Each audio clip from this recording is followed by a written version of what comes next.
Esta reunião, e sem mais delongas, gostaria de passar a palavra à Sua Excelência, o Ministro da Justiça e dos Direitos Humanos, para liderar as respostas da delegação às perguntas colocadas na primeira parte. Está nas suas mãos, então. Muito obrigado, Sr. Presidente. Eu, antes de mais, gostaria de felicitar mais uma vez este comitê pela forma bastante abrangente como colocou as suas questões e devo considerar que todas as questões que nos foram colocadas foram bastante construtivas e nós, felizmente, consideramos que estamos no bom caminho. No bom caminho porque entendemos nós que a reação do comitê é extremamente positiva e nós também consideramos que fizemos bastantes progressos, até mesmo porque todas estas questões e o seu detalhe depois nas respostas poderão ir ao encontro das grandes preocupações que o comitê apresentou. Começando pelas questões que nós devemos responder, eu irei responder especificamente a algumas questões, depois darei a oportunidade aos meus colegas que estão aqui, que fazem parte da delegação, para poderem dar algumas respostas em pormenor sobre todas as questões aqui colocadas.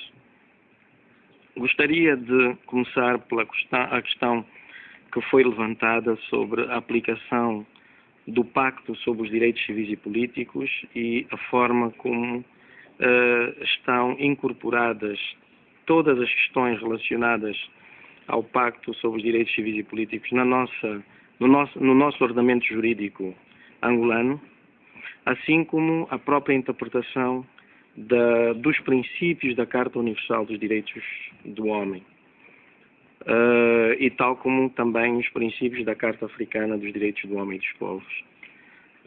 Senhor Presidente, estimados membros do Comitê, todas estas questões são tratadas no plano legislativo a nível do artigo 13º da nossa Constituição. É uma Constituição que se refere especificamente aos instrumentos jurídicos internacionais. Todos os instrumentos jurídicos internacionais devem ser tratados regularmente depois de Angola os aderir. Nós temos um processo de adesão aos instrumentos jurídicos internacionais que está regulado nos termos da Lei dos Tratados Internacionais em vigor na República de Angola e através desta lei nós, através dos nossos órgãos internos, começando por uma iniciativa do órgão e o departamento ministerial interessado e passando pelo Governo e depois pela Assembleia Nacional, nós aderimos aos instrumentos jurídicos internacionais e, em função disso, eles entram regularmente na nossa ordem jurídica. O que quer dizer que qualquer instrumento jurídico internacional, nos termos da hierarquia das nossas leis, em primeiro lugar nós temos a Constituição, temos os instrumentos de direito internacional e temos os instrumentos jurídicos internos. Todas as leis internas têm que estar de acordo com a Constituição. E no processo de adesão aos instrumentos jurídicos internacionais, nós fazemos uma análise detalhada dos princípios que se encontram nesses instrumentos jurídicos internacionais e, desde que eles estejam de acordo com a nossa Constituição, nós não temos qualquer dificuldade em aderir. Sempre que em situações do género nós temos alguma dificuldade, o Estado emite uma reserva. No caso dos pactos sobre os direitos civis e políticos, portanto, nós não tivemos necessidade alguma de emitir qualquer tipo de reserva e criamos na nossa própria Constituição normas jurídicas sobre direitos e liberdades fundamentais que elas estão neste momento a ser aplicadas relativamente àquilo que se encontra nos pactos sobre os direitos civis e políticos e também o que se encontra nas nossas leis internas que foram elaboradas de acordo com a nossa Constituição. Em virtude disso, os nossos tribunais estão capacitados para aplicar diretamente as normas que decorrem dos pactos e interpretar qualquer situação de acordo com os princípios que decorrem da Declaração Universal dos Direitos do Homem. Portanto, é uma situação que está perfeitamente facilitada, porque nós, ao consagrarmos o princípio da incorporação direta dos instrumentos jurídico-internacionais no nosso ordenamento jurídico angolano, visava fundamentalmente tratarmos para que os instrumentos jurídico-internacionais sobre os pactos de direitos civis e os demais, civis e políticos e os demais possam ser tratados diretamente pelos nossos tribunais. Aí, no ponto de vista prático, o que é que nós estamos a fazer a este respeito? Todos os magistrados judiciais, portanto, e do Ministério Público, sejam juízes, sejam procuradores, passam obrigatoriamente por um processo de formação, que é o Instituto Nacional de Estudos Judiciários, que é uma instituição que depende do Ministério da Justiça, e ela forma os juízes e procuradores a nível de Angola, e esta instituição depois envia os juízes e procuradores já formados para o Conselho Superior da Magistratura Judicial. O Conselho Superior da Magistratura Judicial é uma instituição completamente independente, que é composta por membros que são eleitos pela Ordem dos Advogados, pelo Parlamento, e o Presidente da República também envia 3 juristas de renome conceituados para este Conselho, e é um Conselho que trata, então, da nomeação dos juízes, dos processos disciplinares dos juízes e de toda a tramitação relativamente à planificação e colocação dos juízes a nível nacional. Portanto, e funciona sob coordenação e direção direta e é presidido pelo Presidente do Tribunal Supremo, onde o Executivo já não intervém em circunstância alguma em virtude da independência do sistema judicial. Portanto, é o próprio Conselho da Magistratura Judicial que trata depois de colocar juízes. Qualquer processo disciplinar, qualquer procedimento relativamente ao juiz é tratado sempre a nível do Conselho Superior da Magistratura Judicial. Voltando ao papel do Instituto Nacional de Estudos Judiciários, nós aí, no processo de formação dos juízes e procuradores, temos uma disciplina que forma os nossos juízes em matéria de direitos humanos também. E esta questão é tratada a nível do Instituto Nacional de Estudos Judiciários. Qualquer cidadão angolano licenciado em Direito e que goze dos seus direitos civis e políticos pode perfeitamente candidatar-se ao Instituto de Estudos Judiciários. Há um exame prévio que é feito para admissão, com base em testes psicotécnicos e testes escritos. Uma vez admitidos, o auditor, como nós designamos, faz um curso de 9 meses e durante este curso, como ser juiz, como ser procurador. Todas as questões, provavelmente, se houver aqui juristas dentro da sala, saberão que nem tudo se ensina na Faculdade de Direito. E então são as questões que nós tratamos a nível deste Instituto para formar corretamente. E temos, neste plano, uma formação em matéria de direitos humanos, onde todos os nossos juízes e procuradores são formados nesta matéria, em matéria de direitos humanos. Portanto, dentro do nosso ordenamento jurídico, a nível dos tribunais, todos os juízes estão preparados, seja a nível municipal, a nível provincial e a nível superior, seja no Tribunal Supremo, seja no Tribunal Constitucional, estão preparados para aplicar as normas relativas aos direitos humanos. Portanto, era esta uma questão que eu gostaria de mencionar em relação à forma como o Pacto sobre os Direitos Civis e Políticos tem sido recebido e tratado no nosso ordenamento jurídico. Na verdade, todos os casos onde se exijam referências sobre os direitos civis e políticos a nível dos tribunais têm sido tratados e a própria Constituição permite que, ainda que as partes não requeiram, os juízes podem analisar todas as situações em que haja necessidade de serem tratadas as questões relativas aos direitos civis e políticos.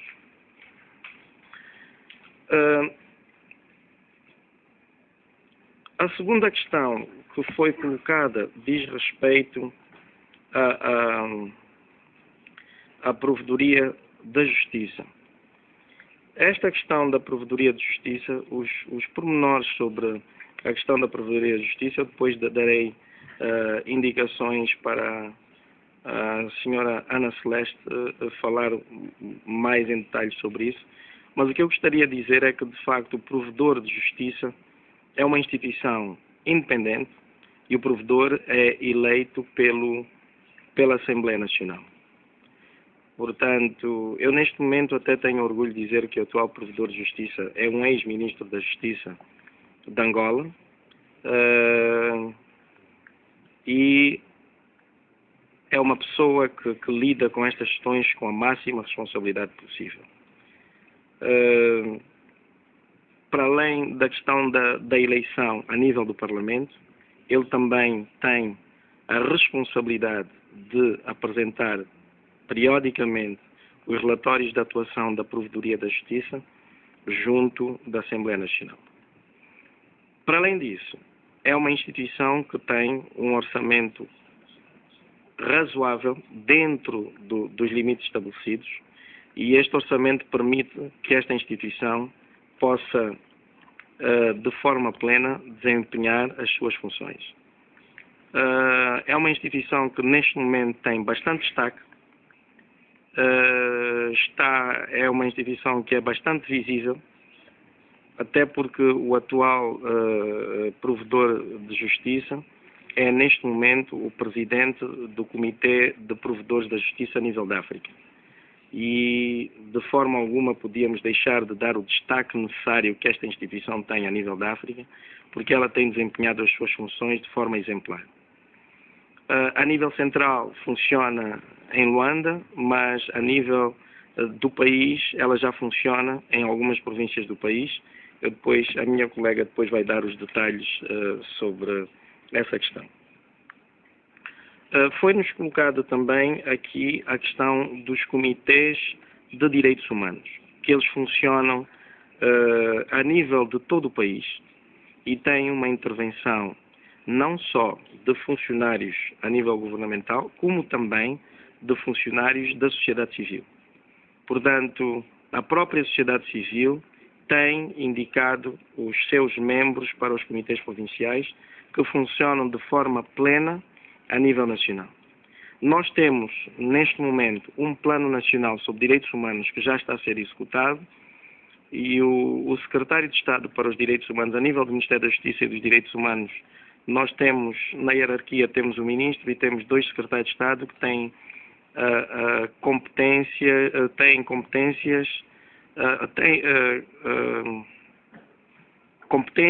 e é uma posição que nós adotamos que é similar a um vice-ministro.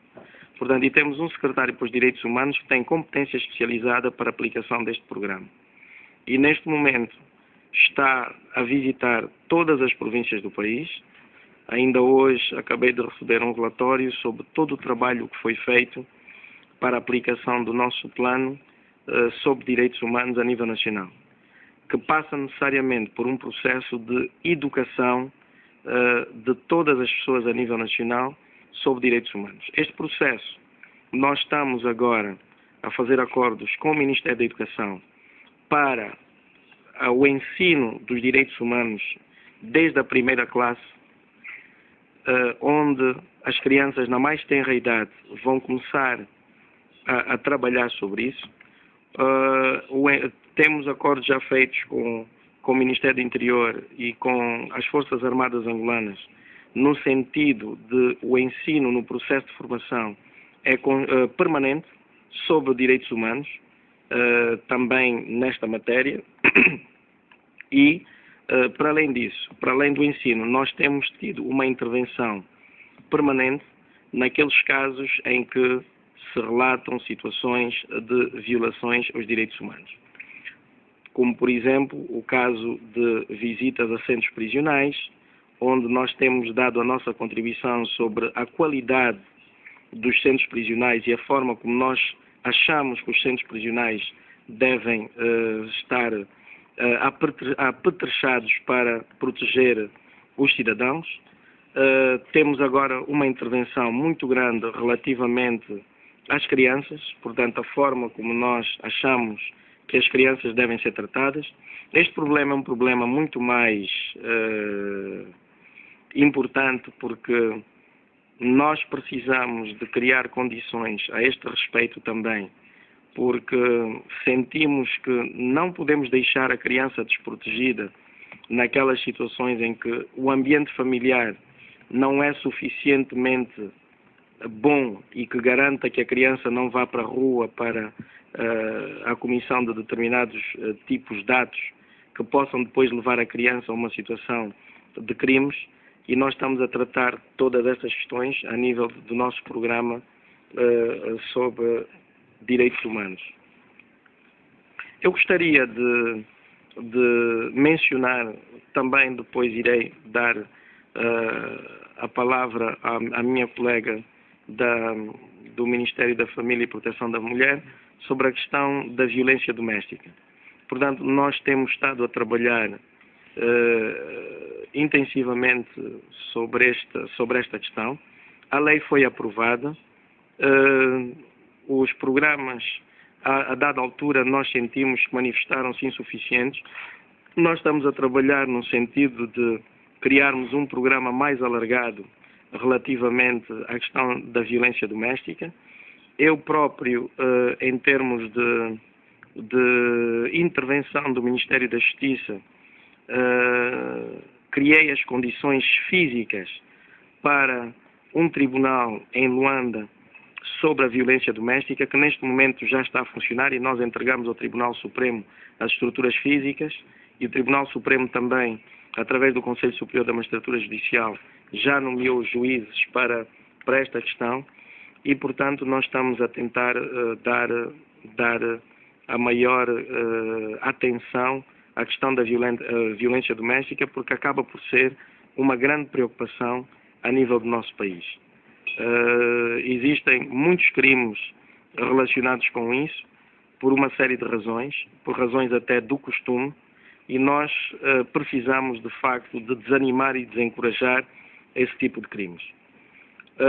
A minha colega depois vai desenvolver melhor toda essa questão relacionada com a violência doméstica.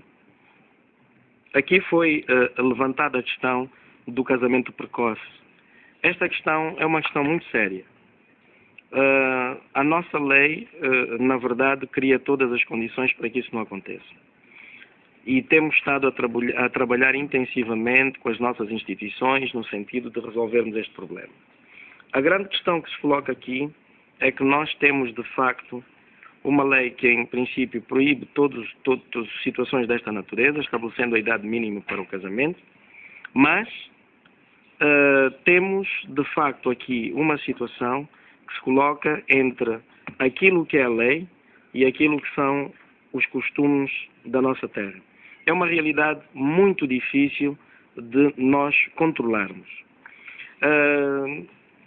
E em termos de costume, a nossa população entende que o costume é uma prática social reiterada que é acompanhada de uma convicção de obrigatoriedade. O Estado não reconhece nenhuma prática, em princípio, que seja contra a lei. E o Estado não reconhece. A verdade é que a nossa população entende que este costume é obrigatório. E, em função disso, em várias áreas do nosso país, nós temos tido esta dificuldade. Situações em que os nossos cidadãos partem para estas práticas sem que haja um controle efetivo do Estado nesta matéria. Temos estado a criar condições junto das nossas delegações provinciais no sentido de proteger todos estes casos relativamente aos direitos da criança. E o impacto tem sido bastante positivo. Seja naqueles casos em que nós detectamos situações dessas de casamentos precoces, e até mesmo que depois vamos descobrir que isto tem uma conexão com o trabalho infantil. Portanto, são situações que nós continuamos a trabalhar intensivamente. através dos nossos comitês provinciais, para evitarmos que situações